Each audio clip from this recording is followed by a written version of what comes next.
You're now listening to the Cerberus Gridiron Podcast.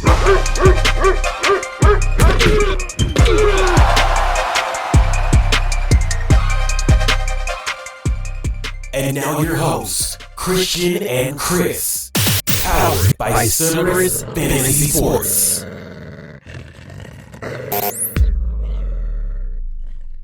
Anyways, welcome to episode number 4 to the Gridiron or Cerberus Gridiron Podcast. Welcome. I'm your host, Christian, and then my co-host is Mr. K Camp. Yo, what is good? Thank you everyone for joining. You could have been anywhere in the world, but you're here with us, and we appreciate that. Oh yes, so like this episode, we're gonna go deep and heavy into the quarterbacks versus their actual ADP. So let's go on and get to it. We actually have a special guest that we decided to bring on to the podcast. This one, we're actually going to bring him in, let him introduce himself. Yo, what's going on? This is Mr. Nygel Porterfield, owner of Burn the Playbook. Yes, sir. Welcome in. Welcome in. Thanks for joining, Nigel. Appreciate that. Yes, sir. Appreciate y'all for having me. Oh, yes. Anytime. So on this week's episode, we're going to go deep into the nitty-gritty of these top 12 QBs versus ADP.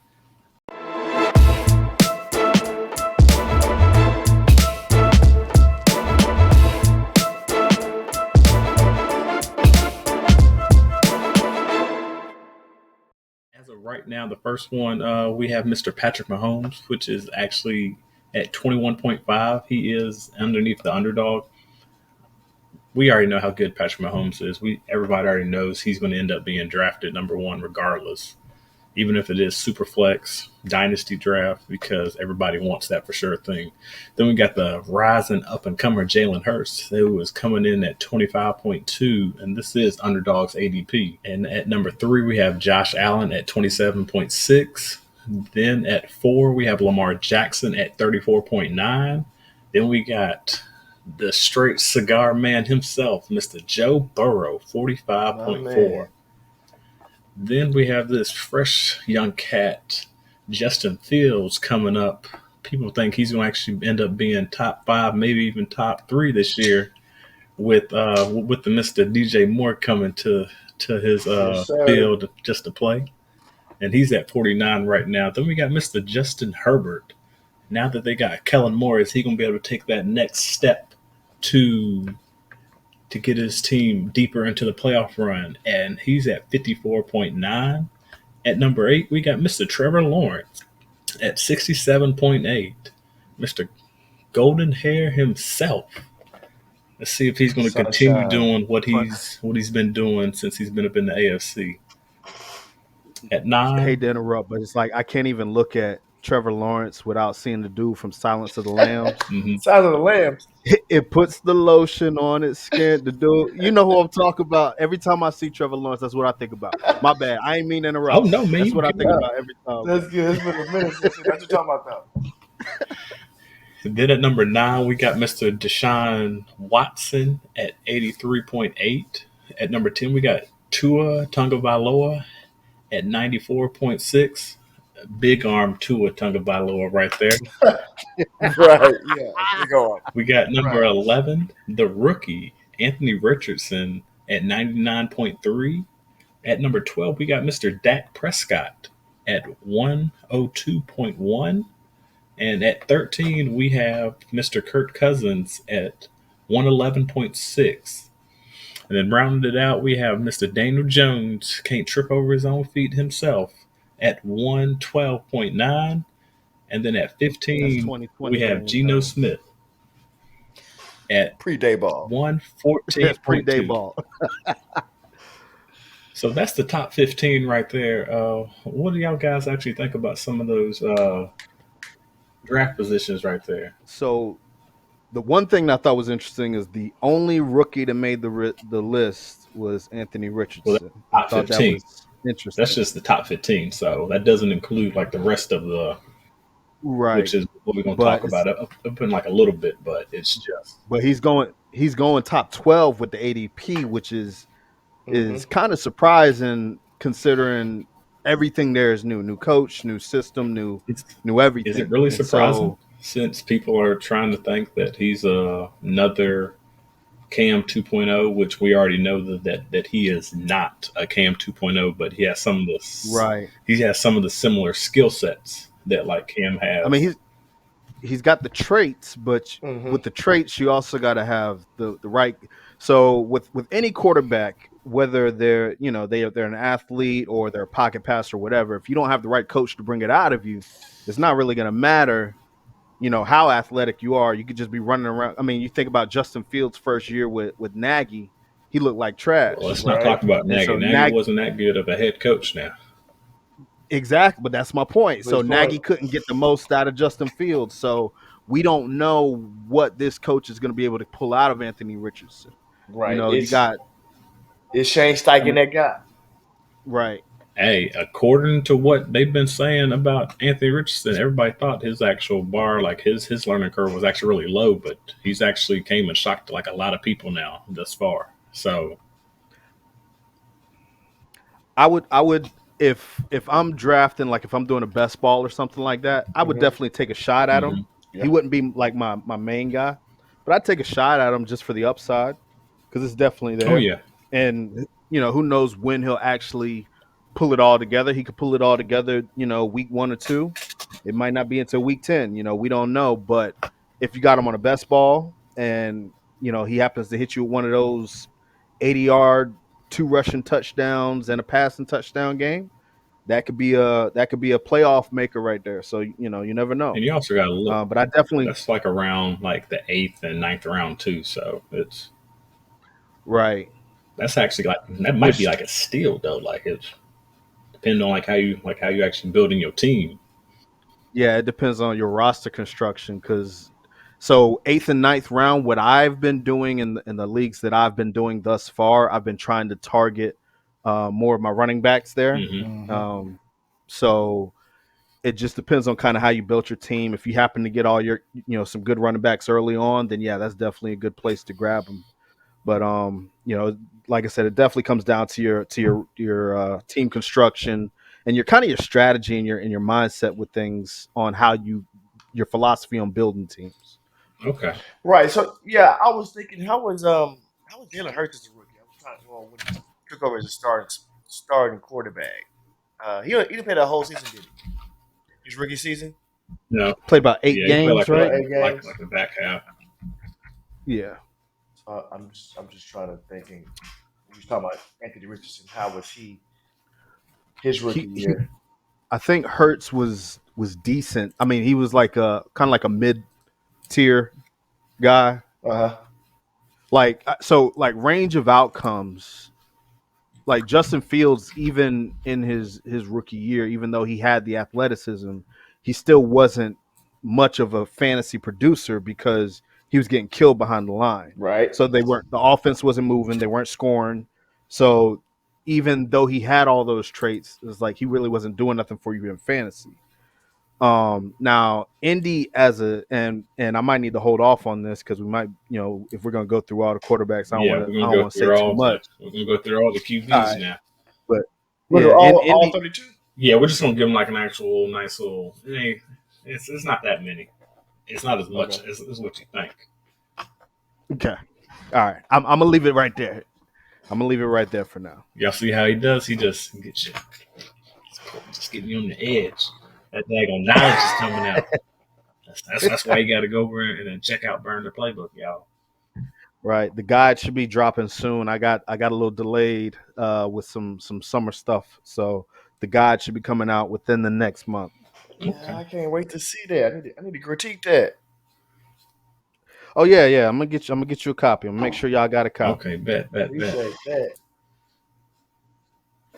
All right, then at number 16, we got Mr. Aaron Rodgers at 121. Then we have Mr. Jared Goff at 17 at 129.7. At 18, we have Mr. Russell Wilson. Hopefully, he can get everything back in order at 132.6.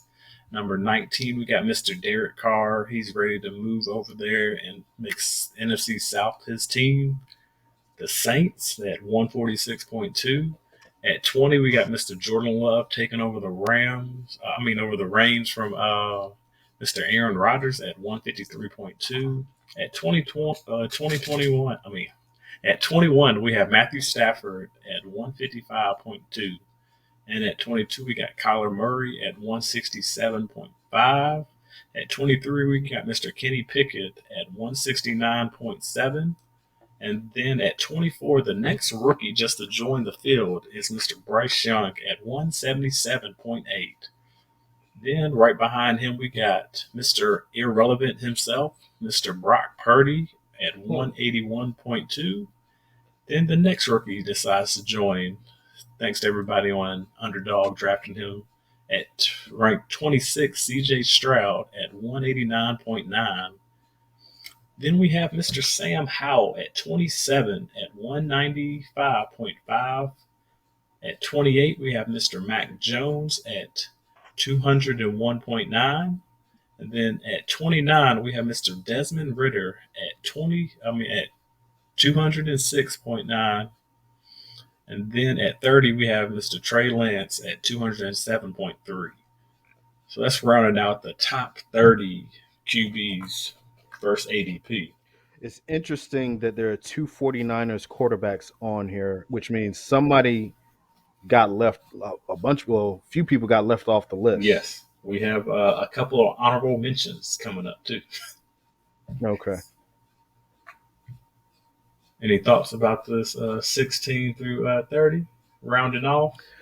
I mean, I would probably put. I just think I would probably put a. I'll move Desmond Ritter up. I think the Falcons going to shock some teams this year. Okay. They got the weapons, even though they run the ball whatever percent of the time. I do think Desmond Ritter is going to have a pretty good year. I would move him. I would definitely move him over Kyler Murray for sure. Kyler, he's not playing to what after week 9, second half of the season. Right. I was going to say the same thing. Kyler being at 22 with his injury and the way, not even just the injury, you just lost your best wide receiver. You got a new coach and everything. I don't even know when he's going to get back on the field. There's so many reasons to move Kyler down your list, but 22 is not high, but it's still kind of higher than what you like. I would definitely take Kenny Pickett or Brock Purdy over Kyler Murray. So. Oh, yes, I understand. Especially, we already know Kyler Murray definitely will not probably play this season, especially if they're trying to get that tank for Caleb going on. Mm-hmm. Yeah. Since he is supposed to be the number one quarterback coming out. Not the number one player, but the number one quarterback. And there's some honorable mentions, which are really not honorable. It's just really sad to actually see people on this list. It is Mr. Jimmy Garoppolo and Mr. Ryan Tannehill and Baker Mayfield. All right, so I got thoughts for all three of these. So first with Jimmy G. The fact that Jimmy G is not going higher than some of the other players that are on there. Now I get he does have some injury concerns as well, but when Jimmy's in the game, he's a baller. So, you're not gonna get all the deep passes and things that you would get with like a Josh Allen or Pat Mahomes. But you're going to get an efficient. He's going to hit his routes in motion while the receiver's in motion, hit the timing on everything. He's a timing quarterback. That's what he is. Mm-hmm. And so, and the fact that he's familiar with the system and he still has Devontae Adams and Hunter Renfrow. We'll talk receivers another day if y'all already talk receivers, but that's another topic. But he's got the weapons there to be successful. Not to mention, they still got Josh Jacobs for now, so that offense should still be a fantasy producer, even if it's not like a top tier one. It's definitely Jimmy should definitely be in that top 30 somewhere. I don't know if Tannehill sees. I don't know if Tannehill sees the field every game this year. Do you think Tannehill will get traded? I am. I don't know if he's going to request. He might request a trade. I don't think that they'll trade him because I don't think there's a market for him. I think that if anything, he would request a trade if he gets benched by either Levis or a lot of people have been saying Malik Davis has been balling. He looks a lot better. Malik Willis, Really? has been balling in camp this year. They said year 2 is like night and day. Wow. So between him and Levis, I think there's a high chance that he's not going to see the field for the rest of the year. So that makes sense to me. But what happens to him afterward, I don't know. I heard something a few weeks ago, and the reason I asked because of what I heard a few weeks ago, they're saying that he could be traded or ask for a trade. I want to say I was trying to think of the team they brought up, but I want to say it was Atlanta Falcons. I don't know. Just hearing just the rumblings I heard a few weeks ago. That makes don't know how sense true though it because is. Arthur Smith is there. That makes sense. Right. Yeah. And let Desmond Ritter maybe stink out the gate. And like you say, they calling for Levis or Malik Willis to start over Tannehill.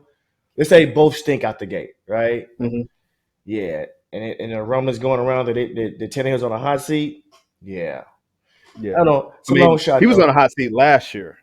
Everyone thought last year that he was going to be gone. It's just Malik Willis was just not ready. Right. And because he wasn't ready, it was like, okay, we're just going to keep riding with you. What about shake and bake? Ah, man, let's talk about Baker Mayfield, Mr. Progressive. So, all right, so my thoughts on this, and I've been listening to a lot of things that's been coming out of camp. At first, we saw the footage where him and Trask weren't looking too good from the footage, but apparently they've started to turn that around, and both of them are starting to get in their groove. And now they're saying Baker's playing like a man possessed. If you've watched Baker, Baker's one of the few quarterbacks I kind of followed in college a little bit. Highly competitive. Yeah, he has the weapons. Definitely. He's gonna definitely do everything in his power to give his team a shot. Yes, I agree with that. And so while he may not be the guy, the number one pick that everyone thought he was going to be, he has enough in the tank and he's got enough around him that if that as long as Todd Bowles can make that offense do something, because they got rid of Leftwich, right? So we don't know what that offense is going to look like. That offense, who's your OC? I'd have to let me see. Okay, so somebody we don't know. Okay, yeah, somebody we don't know. But if they can make that offense do something, still got Mike Evans, still got Chris Godwin. You got Rachaad White, who with Baker could probably turn into a PPR machine. So there's opportunities for that offense to score, and we saw what happened when Baker went into the Rams. He had been there less than a week, came in and won, right? Won the game. Okay. So he's got it. He's got it in him. So that I would definitely coordinator is Mr. Dave Canals. He recently was the Seattle Seahawks QB coach. So he's the one that helped Geno Smith turn it around. They're saying. Okay. That could actually work. That could actually work. Like I said, the NFC South is up for grabs, and so if Baker can string together enough wins within the division, win a couple here and there outside the division, that team could be competitive. Okay, I can see that. Yes, because Baker's gonna give you everything he got. He's gonna give you everything he got. He's gonna definitely do that. Yeah, good or bad. Right, good or bad. It could be bad. He's gonna give you everything bad, but he's gonna give you everything you got. Trust me, we know firsthand over here. Seeing it day after day. So the next thing is the actual right price. In this segment, we're actually talking about which QBs are actually at the right price for their actual ADP and like where they're being selected. So From like prime example, the one that I will start off with is Anthony Richardson.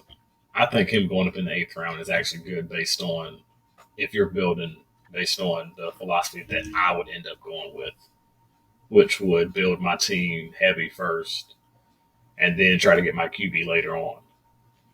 Right.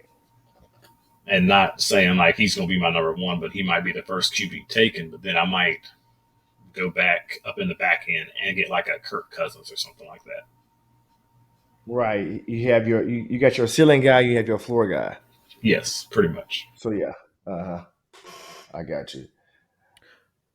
I'm not mad at that. As the more I think about it with the roster construction, because it's like if let's say you go wide receiver heavy, Yeah. your first 4 picks are wide receivers, then you go running back, maybe a tight end in there. You could still get a quarterback around that ADP, so that works. Mm-hmm. If you do more of a balanced approach where you go running backs, 2 receivers, and then kind of flip flop between, after that, you still are going to be in a good place. So yeah, that's that for the upside that he brings.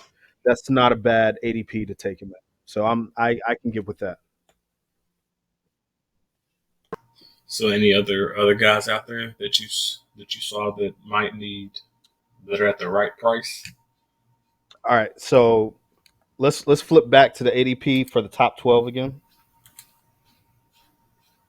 All right, so we're talking about the first 4 guys are going in the 2nd round, right? No, wait, first 3.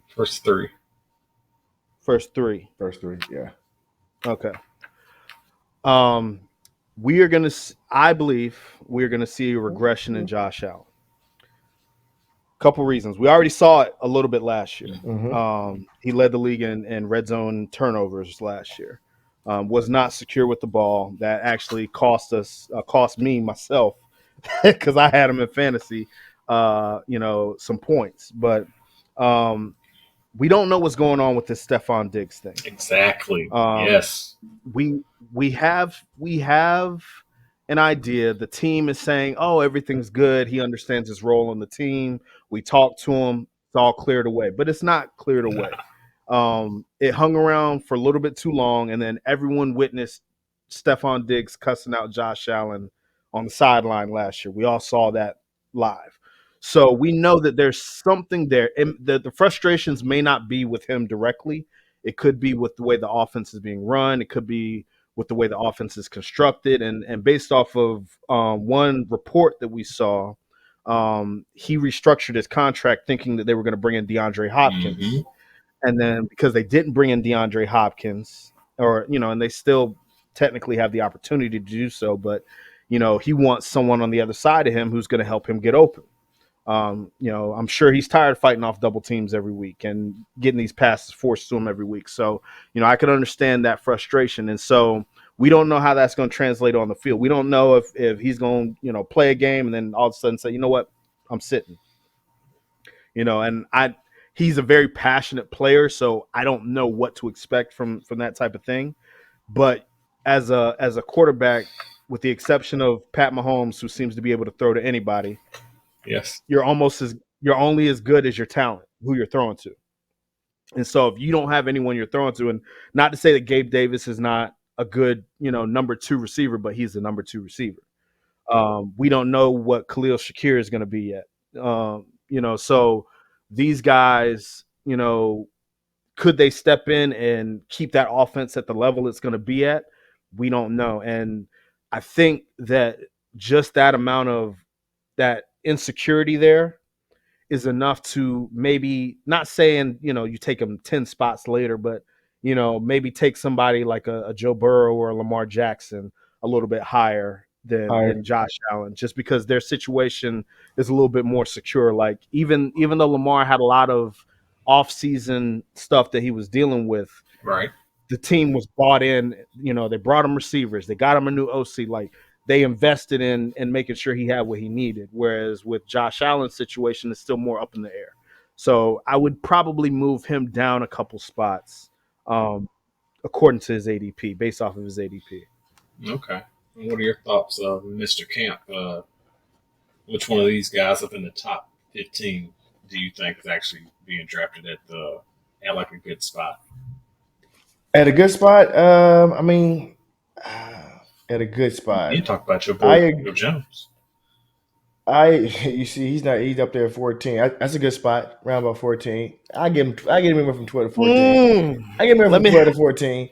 hold on. So Let me loosen up a little bit. that's a good Let me, spot for Daniel Jones. I think Justin Herbert coming in about 7. Yeah, I think Trevor. Hey, actually, I think Anthony Richardson might be in the top 10 with his legs. Yeah, Honestly, I think he's actually being drafted a little like where he's ranked. I think he's probably going to end up finishing higher than like 11. I do too. Yeah, I do because too. of his legs. Lamar's good at 4. I like Lamar at 4 or 5. I mean, I don't have a problem with any of this. Patrick Mahomes, 1, obviously. Jalen Hurts, yes. Josh, I mean, I agree with Nigel. I think Josh is a little bit high, but we're doing the Price is Right. So everything that's where it's at, I'm okay with. Um, yeah, I'll wait for the next segment to tell me what I think is wrong more than anything else. But other than that, yeah, Kirk is 13. He was what, 7 last year? Mm-hmm. He's 13 this year. I can see that. He'll have probably a little bit of a regression, not too much. He'll probably still finish as a QB1 though. I think, yeah. I'll wait for the next segment because I want to talk about what I think is wrong more than what's right. all right. So another one that I think is right. I have Justin Fields at 6. Well, on my list, I had him around 4, between 4 and 6 on my own list. And so the rushing upside, we already know he put up Lamar Jackson numbers on the ground last year. Mm-hmm. That offense is going to improve. They gave him weapons. They're going to block better. He's got another year in the system, and coach, and I always mess his coach's name up. Eberflus, is that his name? Coach Eberflus, something like that. Yeah, We'll go with that. Definitely seems to have a better concept of the quarterback that he has and what to do with them. When you got a stallion, you got to let him run.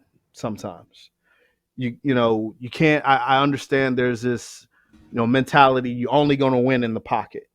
You got to win how you can win. Right.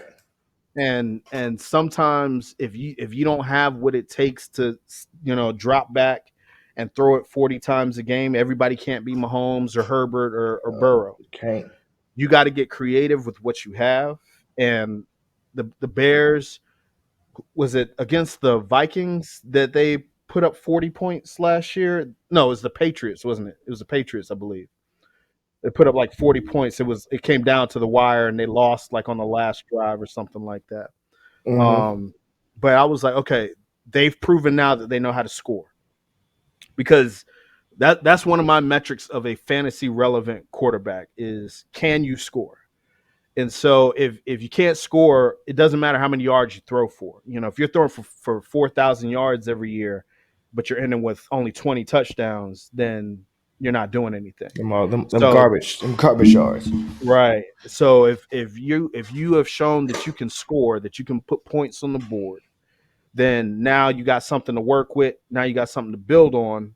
And so I would expect that to go up in the next year. So I think Justin Fields is in the right spot. Do you think so I don't know if you remember. Do you remember Josh Allen's 2019 compared to 2020 year, right? So the year before he got Stephon Diggs and the year he got took a huge jump. Now, We're not saying DJ Moore is Stephon Diggs, right? We're not saying that. But DJ Moore, I think he's a 1-4. He could be a 1-4 team. Right? And he's obviously going to be the number one option. Now, so just going off of Josh's stats, he had 1,500 more passing yards, 17 more touchdowns. This is just passing. Does he have that? And he went up, completion percentage went up over 11%, or almost 11%. Do you think he has that type of increase? Which that's a huge increase, right? Or is it more? Yeah, I think that's going to be a bigger ask than Fields will be able to live up to. If anything, I mean, I would expect the bump. I definitely would expect the bump. But we also have to remember that Josh Allen had Ken Dorsey, had Brian Daboll, had a lot of people to help him work on his throwing mechanics. Mm-hmm. And we don't know if Justin Fields has had that type of work for his pocket presence. And so being able to deliver those types of throws and things like that, we don't know if he's gained the skills necessary to be that type of quarterback yet. So y'all don't like how like the actual owner has said we don't need him just to run as much anymore. So I did see he said that. I saw he said that. That's and one thing which that's he's playing a big role. He's right. But like, I mean, you he's also right. got to go back into the actual games where he actually got injured because he was running a little bit too much. But they didn't have no offensive line, so he had to physically run for his life out there. Right. That's true. I mean, he rushed for 1,143 yards. So we know that's too much as a quarterback. We know that. So with that, because I think some of that the owner is kind of being conservative too. Like, I got to protect my investment. Got to protect him, right? And so if he wasn't taking as many hits, because they said the same thing about Josh Allen, like, hey, we want you to run less, and they definitely have the running backs in Chicago to take that burden off of him. Yep. But do I see them replacing his running production with more passing production? It'll increase, but I don't think we're gonna see that Josh Allen level jump. It'll definitely be an increase. But I think the thing that's gonna make Fields more fantasy relevant is that scoring potential. Mm-hmm. With their offense being better, with them having better weapons, it's gonna be more opportunities to score. So his stat. So give me his projected stat line that you have for passing yards, passing touchdowns, rushing touchdowns, and give me a completion percentage. Oh, man, I'm gonna say completion percentage probably around like 63.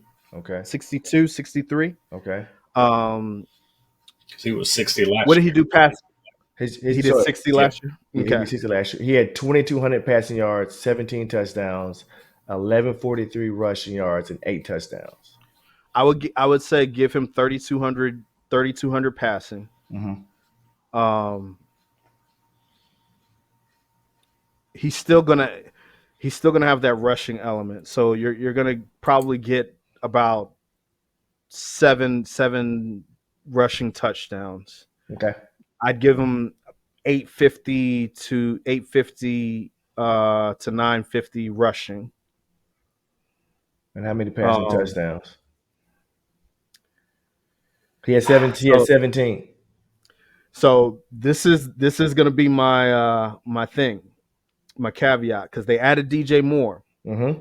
The one strike against DJ Moore that I always had against him when he was with the Panthers was that he didn't score touchdowns. He struggled to find the end zone.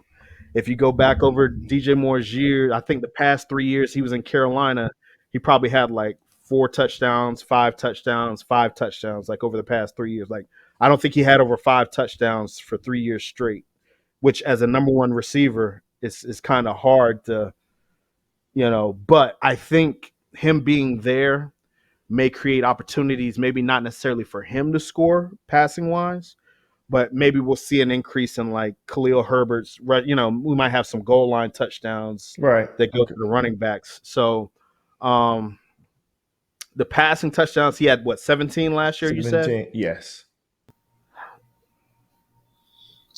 Give me. So can he do what Cam Newton did up in 2018, which was he had 492 passing attempts on 291 completions, but ended up only being a 59 point. I think he's going to be higher than this, 59.1%, and that total yards ended up being 3,302 yards on 22 passing touchdowns. That sounds reasonable. His completion percentage will probably be a little bit better. Yes, I agree with that. But that 22 touchdowns sounds good.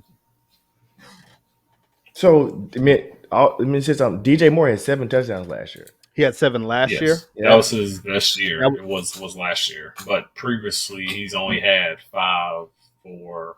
They've all been low, right? And mostly people have been saying they've been low because he hasn't been able to take it to the house. Like, he'll he doesn't have that yak, and that's what a lot Yeah, of he people. get tackled. Right. Which he has the ability to do it. It just was the ball actually thrown perfectly up in stride? That's some of the things that you got to look back up in the film sessions just to see if they was thrown in stride, if they was actually on point, if he was actually able to have the ability to take it to the house. Right. So you think 5 more touchdowns with the infusion of DJ Moore, just 5 more touchdowns in the air? Shoot, 5 more touchdowns with DJ Moore, 5 more probably more than that. Right, that's what I'm trying to. I'm trying to pull it out of him. Y'all said 22 touchdowns. No, I said had 17. I said if he can do similar numbers to what Cam did, which that's what he did. It's only 22. I think Justin get at least 25. I agree with the 3,200 yards passing. It's like 1,000 more. I agree with the completion percent around 63%. 7 rushing touchdowns. I was with you until you came on the passing touchdowns. Man, I'm looking at it because so let's look at this then. What did they add offensively? They added Roschon Johnson. They added DJ Moore. They added Robert Tonyan. They added Robert Tonyan too, didn't they? Was that them? Deontay. I can't remember where he went. So at running back. So we gotta think about, is it gonna be what's gonna be the catalyst, the biggest catalyst for change here, which he has more weapons, which should create more scoring opportunities. Are they gonna be passing scoring opportunities, or are they gonna be rushing scoring opportunities? Now to play, I know I just said what I said, but to play devil's advocate, I mean, even Jalen Hurts, he went from 16 only up to 22 passing touchdowns. Right. So that's why I said that big 22, because he only was. Yeah, that's what I think. And that's a big jump, especially when you're actually looking at the actual passing touchdowns. Passing yards, which was 3,302 yards for him during that season. But now Jalen did miss 2 games, so let's keep that in mind. So he probably would have broke 25 Well, touchdowns. If you want to go that route, then we can actually say Justin Fields missed games last year, then, because he probably could have did 22 yards last year. He did. Yeah. So I mean, also we gotta remember who is Jalen throwing to and who is Justin throwing to, right? Because I like DJ Moore, but give me AJ Brown and Devontae Smith any day over DJ Moore. I'll take both of them over DJ Moore. So I mean, overall, we definitely agree that he's set to increase. Mm-hmm. We're trying to figure, is that increase, how much of that increase is going to be in the passing realm? Which I think if you pass for 1,000 more yards, mm-hmm. you're creating scoring opportunities somewhere. Yes. We just got to figure out, is he going to be throwing in the red zone? So from when I watch him play, that, unless the guy is wide open, like I remember Cole Kmet dropping that pass in the end zone last year. But any other time, it's like, okay, we're going to sit for a little bit. It's open. I'm gone. And he's got the athletic ability to do it. So, we may see, 22 rushing touchdowns, and maybe 22 passing touchdowns, and those rushing touchdowns might take an uptick. You never know. Oh, yes. Okay. I was just curious of what you thought. Yeah. I mean, I agree with everything. I'll probably give him just a little bit more touchdowns, passing touchdowns. That could be my fandom, because I'm a Justin Fields fan. So, but I think DJ Moore, I think he'll crack 1,000 yards. I think he had like 888. Well, he should have had 1,000 yards last year, but that's the reason why I was whenever Mr. Nygel Porterfield was giving high praise of Baker Mayfield. He ain't do DJ Moore no justice last year. Look, I think DJ will have a career year. Go ahead. I think the Panthers' issues was Matt Rule last year. I don't even think it was Baker Mayfield. Y'all had that Matt Rule disease for 4 years, 3 years. No, it's 4 years, right? 3 going on 4. Three and a possible. Okay. If we go, I think he'll get a career in touchdowns. Okay. No, he most definitely can have a career year next Oh year. yeah, he can do. I was because I think this will be his best QB playing with up in his whole entire career. And this is even Mhm. Yeah. including Cam whenever Cam was like he was hurt just a little bit like his rookie year when he came in. So I think right. that's like when he had the shoulder Okay. injury or like a labrum or something like that. But yeah, let's go on and go to this next topic that since everybody's all found about the right price, this is our rankings of the top 12 QBs versus ADP. And then starting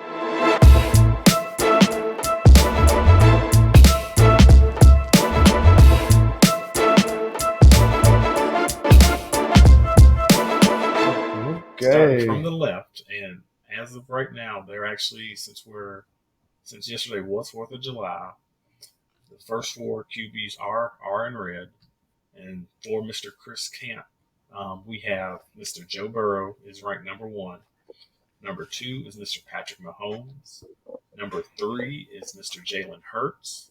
Number 4 is Justin Fields, and number 5 in the all white is Mr. Lamar Jackson. Number 6 is Josh Allen. Number 7 is Justin Herbert. Number 8 is Deshaun Watson.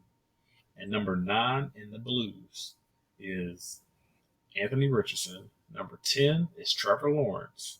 Number 11 is Kirk Cousins. And number 12 is Mr. Daniel Jones himself.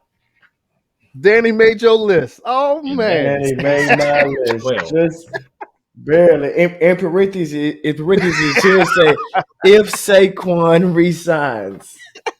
Because if Saquon don't resign, it's my guy. He's fucked. I can tell you that now. He's fucked. All right, in the middle, we have Mr. Christian underscore CFS. We have Mr. Patrick Mahomes at number 1. At number 2, we have Joe Burrow. At number 3, we have Justin Herbert. At number 4, we have Justin Fields. At 5, we have Lamar Jackson. At number 6, we have Mr. Tua Tagovailoa. At number 7, he has Mr. Jared Goff. At number 8, Trevor Lawrence. At number 9, Aaron Rodgers. At number 10, Geno Smith. And at number 11, Anthony Richardson. And rounded out at 12, he has Dak Prescott. And with the guest up on the line, Mr. Nygel Porterfield, he has number 1, Justin Herbert. Number 2, Patrick Mahomes. Number 3, Lamar Jackson. Number 4, Justin Fields. Number 5, Mr. Tua Tagovailoa. Number 6, Mr. Joe Burrow. Number 7, Mr. Jalen Hurts. Number 8, Mr. Daniel Jones. Number 9, I mean deep down there, Mr. Josh Allen. And at number 10, we have Mr. Aaron Rodgers. At number 11, Geno Smith. And rounded out on his top 12 is Mr. Kirk Cousins for the Vikings. I think it's interesting if you look at like all of our top 6, like it's very similar. A lot of our top 6s. Very similar, except one. One person that I don't see on Christian's list is Jalen Hurts, who was a number 2 MVP vote getter last year.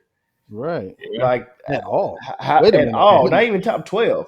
I was like, where is Jalen? Yep. Oh yeah. You want to talk about that? Let's talk about the elephant in the room because that's the big elephant. How is he not in your top 12? Hold on. Let me put your glasses on. Wait a minute. Wait a minute. Which right, that's gonna be the wait a minute. That's gonna be the wait a minute segment. There you go again, y'all. Hey man, you gotta play Mr. Devil's Advocate here, man. You gotta throw a little dice up in there. Everybody can't always be right now. And then you push Jared Goff all the way to the 7? Even though he is not on my top 12, he was probably supposed to be around like 12. Could have been higher, but personally, I think he's going to take a step back from this year, especially with like what he like. Yes, he's been to like to the big stage now, but he's not no Patrick Mahomes or no Joe Burrow. Even though yes, he is going to run the actual NFC. We can see that from time to time. I personally just do not think he's going to actually be where he should. If we actually go on this list again, he probably should be a little higher. I can't believe I actually left him off until y'all actually said something about I can't believe you left him off. Whoa. But, I mean, hey. Yeah, we can end up, if we actually little pencil him in, he might end up being like number. Who you taking off? Who am I taking off? Who you taking off? Dak Prescott. Yeah. Okay. Yeah, You we got Dak that. Prescott. Yeah. Pretty much everybody would actually yeah, move down, and he would be like either right after Justin Fields or like right before Lamar Jackson, like at number 5. Oh, okay. Okay. See, okay. Now we okay. That makes more sense. I was about to wait a minute.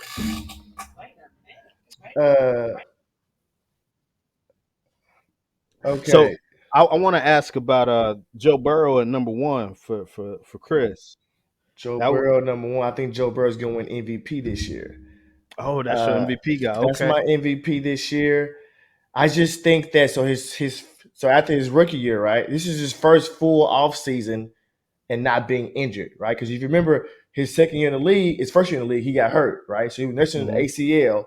So his second year, he didn't train with Jamar Chase in training camp. Then last year he had an appendectomy, right? He had to get his appendage removed, so he didn't have training camp then. True. So I just feel that he's gonna have a full training camp this year. He's gonna have a full one with Jamar Chase. T. Higgins is playing for a contract, and I think Jamar Chase is gonna be the number 1 wide receiver this year.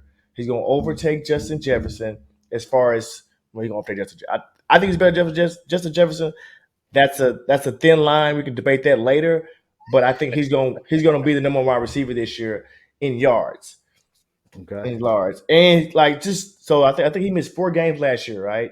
He still had 9 touchdowns, over 1,000 yards, and like what was it, 65, 70 receptions, and he missed 4 games. So he ain't doing 1,800 yards like JJ did last year, but he gonna be over 1,500 yards. Around 1,500 yards, probably between 13, 15 touchdowns. He might catch 100 balls this year. So that's why I got Joe Burrow up there. I would never. So Joe Burrow is one of those players that I just would never count out, just because he's proven it. Like he's cemented in there.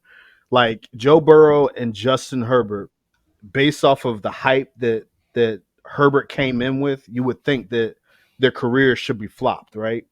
Because Herbert should have been, he can make all the throws. He's got the athleticism. He's got the height. He can dish it anywhere. He came in with that type of hype. Joe Burrow did come in with, on the greatest college quarterback career ever, season ever. Right. But previous to that, there wasn't anything else to be writing home about. So there were some questions about, can he really do it at the NFL level? Not only did he do it, but his first full season back, where did he end up? And so it's like, I definitely wouldn't count him out. He's definitely got the weapons. He's definitely got, we had questions about the coach before Burrow got there, but now ain't nobody questioning the coach. He done bought himself some more time. So Burrow definitely is one that I would not. I don't think you're crazy for making that MVP suggestion. The only reason I don't have him as high is because I think that division is going to beat itself up this year. Oh, it's a bitch of a division. Yeah. Yes, I agree with you. And you know what? They also don't have no running game. They have no running game. They don't have no running game really. And I just think they'll let Joe throw it 50 times. They don't give a damn. Joe, go get it, Joe. Let's go. But then you also throw your arm out. But you also got to remember who they signed during the free agency, Mr. Orlando Brown Jr. himself at left tackle, which is actually right. A lot. And their O-line is going to be better. It's better than what it was before. So, and then also you got to think about it back. If you actually look back at it, him and Joe and then Patrick was always going back and forth. They've been going back and forth for like the past 3 years. And we can see that he's got Patrick Mahomes' number. He got his number. I think 3-1 head-to-head, something like that? 2-1, 3-1? This is our current modern day Manning and Brady. Exactly. This is our Manning and Brady. Yes. The only thing everyone's is that Mr. Patrick Mahomes can actually show off that ring. Well, it took Manning a little bit to get it. It did. But give old Peyton his props. Like Mr. Patrick Mahomes. All right, so how do you want to do this? How you want to break down everybody's list? Because I like the fact that Daniel Jones made K Camp's list. You know what I'm saying? I feel Barely, really good about So that. like, I barely feel made it. I really good about that. probably should have put Geno or Dak up there, you probably but should have, but you did. his leg. What saved him is that his legs. The only thing that saved him, because he does run like a 4.5, 4.6, so he can Right. move. Well, he can move. That's the And so only thing that Trip over saved him. him. Right. well, yeah. Well, so the thing is, and one of the metrics that you got to look at with quarterbacks. So yes, passing yards definitely matter, but when you have guys who are churning in more than 500 yards rushing, then that starts to turn into some real fantasy value. Like you can actually count that towards their fantasy value. Yeah. Mhm. And so he rushed for 700 yards. I think he had more than Josh Allen last year rushing yards, I right? think so. I think he did. Yep. Yeah. And so when you account for that, and it's like, okay. And then so one of the things that I made sure to take notes. I was told to make sure I did my research before I came up on here. You know what I'm saying? So as far as NFL team red zone scoring percentage last year, right? So meaning you get in the red zone, the chance that you're going to score, the percentage of that, right? Mhm. So Dallas was number 1, number 2 was Kansas City, number 3 was Philly, number 4 was Detroit, number 5 was the Giants. Now the Giants, Saquon scored a lot of those touchdowns. Daniel Jones had a couple rushing as well.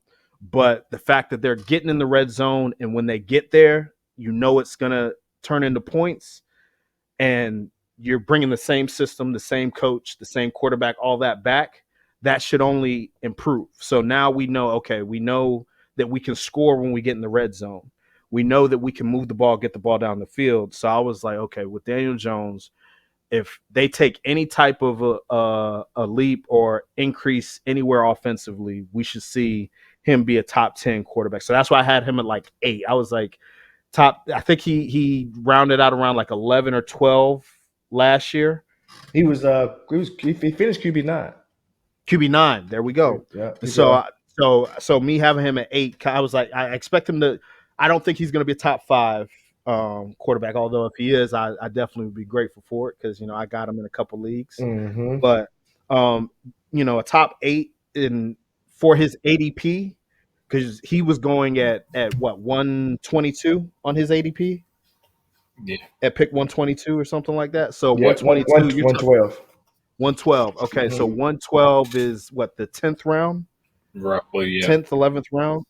So No, if you can get a round, like 11th round, close to the early. So if you can get a top 10 quarterback in the 11th round, that's a great value pick right there. I mean, you can invest in so many other options and still get a top 10 quarterback. That's why I had him ranked where I had him ranked, because I was like, definitely the value is going to be there, but the red zone efficiency that they showed last year, his rushing upside, and then I'm a big believer in Brian Daboll because we saw what he did with Josh Allen, we saw what he did with Daniel Jones in his first year, so I'm expecting another increase this year. I mean, they did pick up Dan Waller, Mhm. so we don't know what he has in the tank, but we think if he can stay healthy, that would definitely be an upgrade for the Giants. They did not Right. get a number 1 wide receiver, though. I would like them better if they got a number 1 wide receiver with Dan Could Waller. Waller be the number 1 wide receiver though? Possibly, Well, not but wide some receiver, people just feel like like the number 1 option. No, But we know what you he mean. hasn't been Yeah. healthy, though. So some people feel like Paris Campbell was a number 1 receiver that wasn't getting the opportunity that he should have been getting when he was in Indy.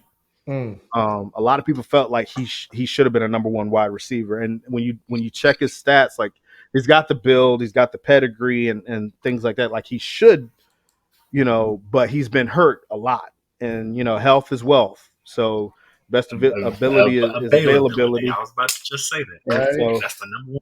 so right there. So him and Darren Waller kind of got the same issue, but if they can pull it together and play a full season, the two of them, not to mention they still got what's his name, Wan'Dale Robinson, who hopefully should be back in time for the season. And Wan'Dale, when he was healthy, was electric for the time that he was on the field. So there's more to be excited about than a lot of people realize. And I know it's been hard because Giants fans ain't had nothing to be excited about for a long time. That is true. No, But they haven't. I think that there's more to be excited about than people realize. And I'm actually going to go with this one right here. Like, as of right now, Mr. Camp, like, you're the only person that actually has Mr. Deshaun Watson on their actual rankings. So, is there a way that you I can do. defend the reason why he should be on there?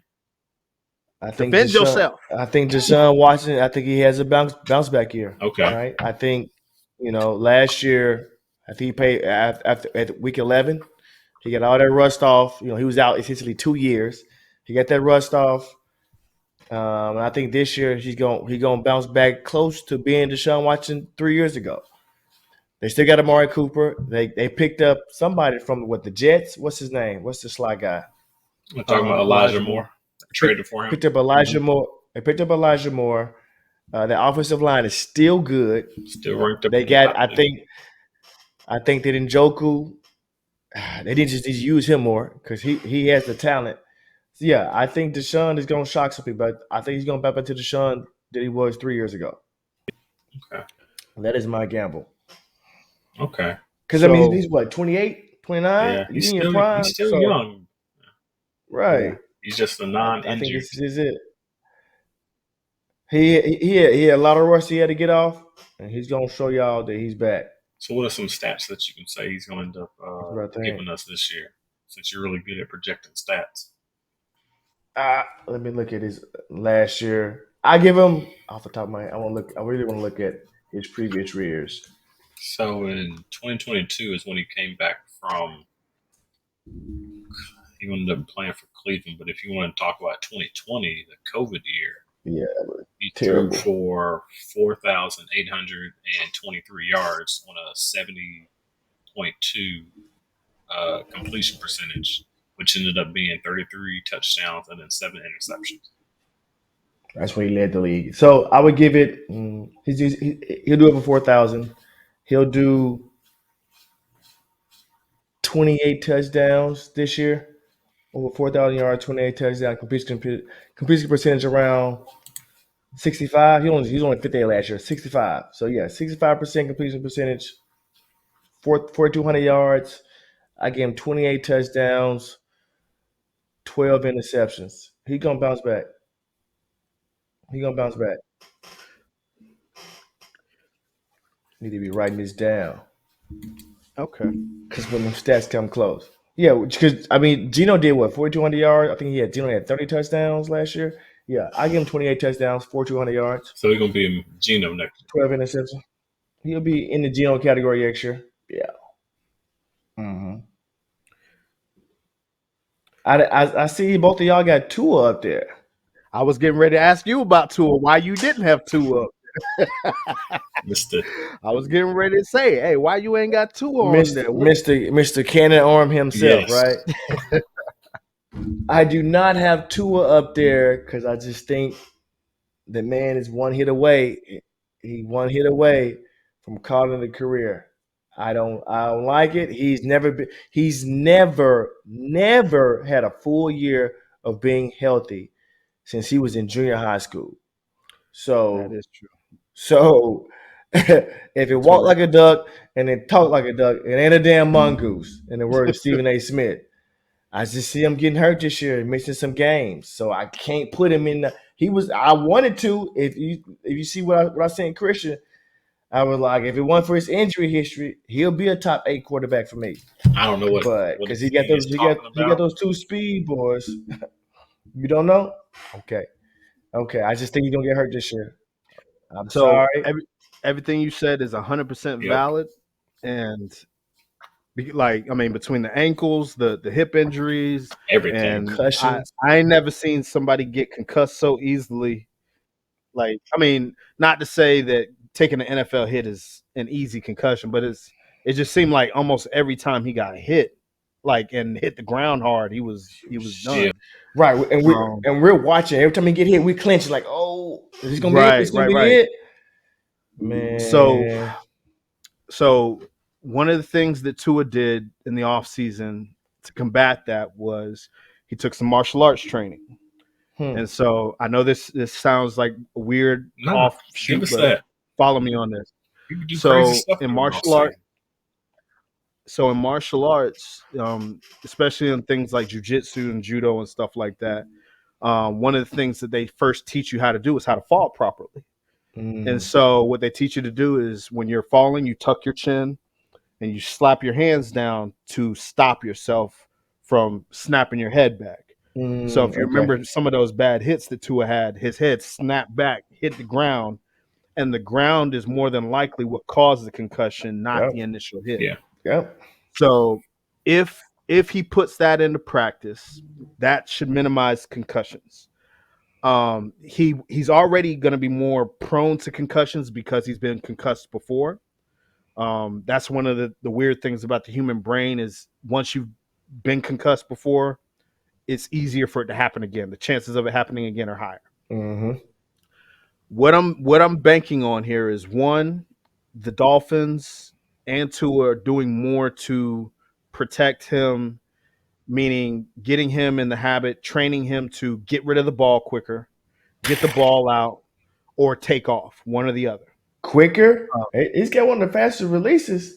Yeah. Well, we're talking about time from the time of throw to that's one thing. But when the play isn't there, you got to figure out, hey, either I'm going to run with it or I'm going to get rid of it. He's got to decide that quicker. Like he's got to be boom. Get your ass down and get down. Right. That's one thing. The other thing is I think Miami has enough weapons. Nah, they need one more. And then he's coming soon. He's talking about Dalvin Cook. I need DC. I think they are going to have enough. And Mike McDaniels as a coach is smart enough to keep his quarterback off the ground. So I think they will work enough around that to keep him healthy throughout the year. Now, of course, it's still football. Anything can happen. But with fantasy, we're banking on the upside. We're banking on the boom. We're banking on the big plays. And so because of that, I can't take into account. I can't because, if we're going to talk injury, everybody, right? Lamar's on everybody's list, and Lamar has missed a lot of games over the past 3 years. Right. You're right. So we can't. I don't want to make injury too much of a factor when considering these things. So everything you said is valid. I'm 100% with you, and nothing you said is wrong. But I'm banking more so on the upside. I'm being optimistic. I'm a glass half empty on Tua, only on Tua. on this one, I'm gonna be half full, and I'm gonna say that he's gonna make it. He's gonna play enough games to where his fantasy relevancy is gonna matter. Because let's say that he does miss 2 games. He can still be fantasy relevant enough to be a top 5 quarterback. Definitely. If that offense is clicking on all gears. So I'm going to bank on minimal injury, maximum reward this year. But on another thing, one other way just to protect your quarterback is actually having a good running game. And that's why I'm high on Dalvin coming there. Dalvin. Because if Dalvin goes there, then they'll feed him the rock more a little bit. And then I'll take the pressure off Tua trying to be Mr. Savior like he was his freshman year at Alabama, coming out of nowhere at halftime, nobody knowing who this QB was, and then winning the national championship for them. Let me see. Let me look at the rest of the I see. So you don't have Trevor on there, Nygel? I do not. I had Trevor. Trevor would have been my 12. It was between him and Kirk Cousins. Why so low? Because he still has a little bit more to prove. He did have a decent year last year, but I was not as big a believer of T-Law as everyone else was when he came out of college. How? So he's a contrarian, y'all. He's a contrarian. No, it's not that I didn't think he had the ability. It's that I was realistic about the circumstances. Is that he came from a great program. He had always been in a great program Mm-hmm. because he came from the same program Deshaun Watson had been in, and so that was a winning program when he came in, right? Mm-hmm. And so he didn't have. I mean, not that he didn't have to earn it. He did still have to earn it, but I was like, okay, he's going to go number 1 overall, and he's probably not going to go to a great team. When he went to the Jags, I was like, okay, it's going to take about 3 years for him to get it together, 3-4 years for him to get it together. He kind of got it together in year 2, which was a little faster than I expected. Shout out Dougie P. Yep. But I still feel like it's still going to be another year before we see what he can really be. And so I had him right on the brink of 12 because of the fact of, one, they still don't really we don't know what Calvin Ridley's going to be. We don't. And so right now we're going off of Christian Kirk being the number 1, and Christian Kirk is the number 1. It's not bad, but he's not great. He's like a DJ Moore. Right, exactly.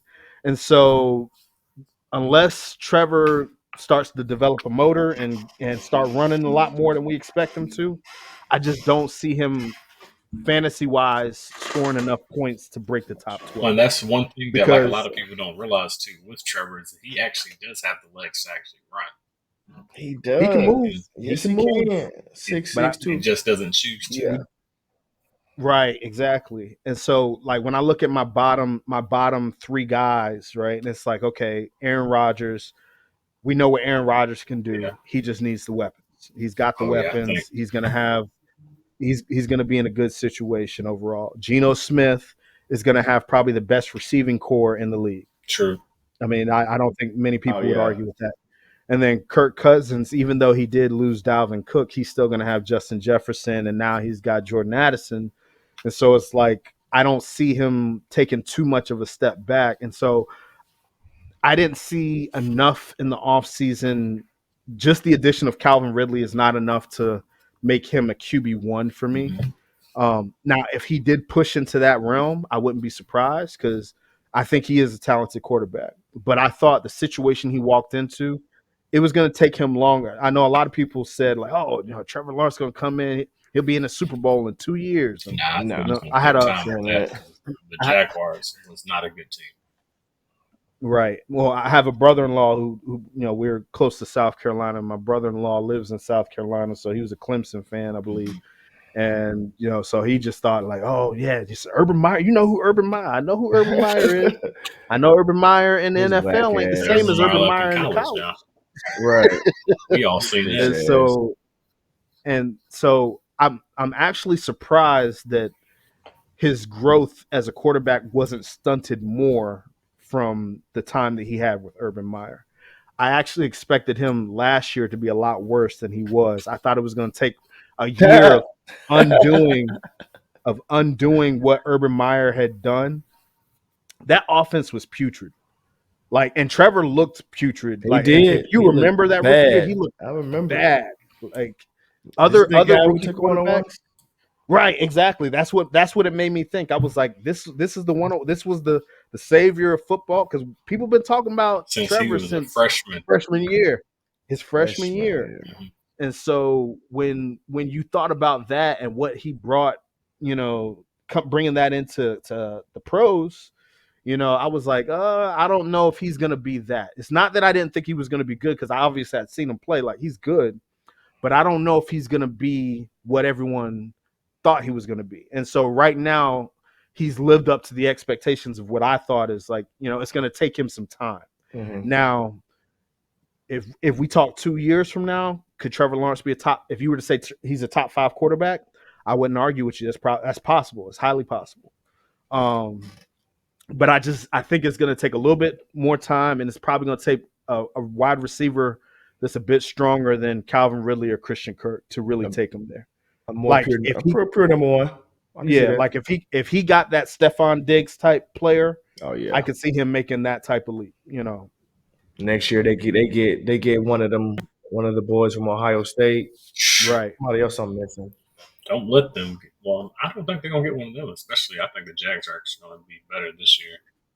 Like, 'cause they did win the playoffs. I don't think they're. I mean, they did win the AFC South, didn't I they? was like, On that projection. On that prediction, yes, they did. I don't think they're going to lose in that division. No, I think they're going to win that one too again. So unless they're going to trade up to get one of those guys, because we already know Marvin Harrison Jr. is getting. He's out of there. He's getting drafted. He's top five. He's top five. He's out of there. I also see both of y'all have Aaron Rodgers high. I don't have him on my list as top 12. I don't think he's going. I think if I'm gonna pick anybody from the Jets in the receiving corps, it's going to be Garrett Wilson. I think he'll make a jump. I just don't think them. I don't think the Jets. They're going to struggle out the box for one. Their schedule for the first, I think, 6 weeks, tough. They might be like 2-4. Let me pick up that schedule right quick. 2023 schedule. It is tough. When I say tough, I was like, oh my God, that is tough. Who they open up with? Draft picks. I saw it today, or was it yesterday? I saw it. Controversial, or maybe it's not controversial because I think it actually happened last year. But don't be surprised if they split with or beat Buffalo and the Patriots next year twice. They could get both of them for both of those games. So week one, they have the Buffalo Bills. Week 1, the Buffalo Bills. Mm-hmm. Then after that, I don't know. Week 2, they play the Cowboys, then the Patriots, the Chiefs, then the Broncos, then the Eagles. That's their first. So I see 3 winnable games. 2, 3, 4, 5, 6. So the first 6 games, you say they're going 3-3. Yeah, I can see that. That sounds about right too. I'm guessing you had them beating maybe the Cowboys, the Patriots, and the Broncos. Yeah. But they can also beat Buffalo depending on how that. That's what I was. I don't think they're going. Week 1, I don't think they're gonna beat Buffalo. Week 1. I mean, unless you're telling me that the shit with the Stephon Diggs still gonna be going on into Week 1, you got me. I don't think so. I think they're gonna put their professional head on. They're gonna put their big boy pants on, and they are going to suck it up. Stephon Diggs gonna suck it up. Josh gonna suck it up, and they're gonna, they'll do what they always do, make the playoffs with a pretty good record, and then lose in the second round. So one of the things that the Bills kind of showed me last year is that they're a team that can get in their own heads a little bit. Mm-hmm. And the big indicator for me was when they had the game against the Bengals and everything that happened with DeMar Hamlin. Thankfully, he came out okay, but they came out and they was winning that game, and they probably would have won that game had it continued the way it was going, right? And then they play Cincinnati in the playoffs, and it was a totally different picture. It didn't even look like Buffalo came to play. And so that's one of the things I like about Cincinnati watching them play is that there's no opponent is too big. It's like that little dog that ain't scared of nobody. Mm-hmm. They don't care who they play. And so it can be the Chiefs, it can be Buffalo, it can be San Fran. It doesn't matter who it is. They gonna play you like, hey, we ain't scared of you. We gonna knock you out like we knock everybody out. Buffalo seems to get in their own head, and there's times where they don't play like themselves. Like you're watching it was like, did they forget how to play? Like Josh Allen could have like four interceptions or 4 turnovers in a game or something like that. You're like, what the heck is going on here? So it's very possible that Week 1 game they come out and they just not in the right mindset. Stephon Diggs ain't been showing up or whatever. All the other stuff they were saying about Josh Allen, is he regressing? Things like that.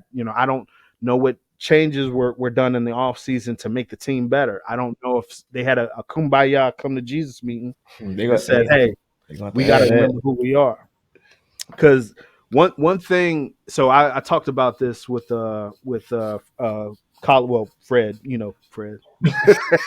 Talked about this with Fred years ago. that teams that have identity, that know their identity and play with their identity, they tend to do well. So, San Francisco, they know the type of team that they are. They're gonna play their game and they're gonna stick with that. They're not gonna let nobody get them out of their frame of mind. And then a team like Buffalo or Kansas City, same thing. They know the type of team they are. They're gonna throw it on you. It could be 4th and 3. Hey, we got Pat Mahomes. We're gonna throw it anyway. They know who they are. Whereas a team like Buffalo, they're so reliant on Josh Allen to carry everything that if something doesn't work out or something starts to go awry or something starts to look bad, then it's like, oh, we're in a hole. What do we do now? Because they don't have that identity to lay on. They should already have that identity. They've already seen the blueprint already from Carolina Blues. Cam Newton himself. That's what they're trying to use Josh Allen as. But I really think Aaron Rodgers is actually going to do well in that Jets offense. What with the West Coast? I think so too. Coming from like using that San Fran type of offense, he doesn't have to do as much. He's probably not going to throw as much, but he has. Isn't the Matt LaFleur offense the same? They all come from on the Shanahan. Thank you for tuning in to this week's Cerberus Gridiron podcast, where we broke down the top 12 QBs versus ADP per underdog. This is part 1, and part 2 will be coming out next week, Thursday, 8:30 p.m. Eastern Standard Time. So please don't forget to like, comment, subscribe, share, and if you're listening to this on Apple Podcasts, please give us a 5-star ratings, because here at Cerberus Gridiron Podcast, we are here to entertain you. Thanks for checking out another episode of Cerberus Gridiron Podcast, powered by Cerberus Fantasy Sports. Make sure you stay tuned for the next episode.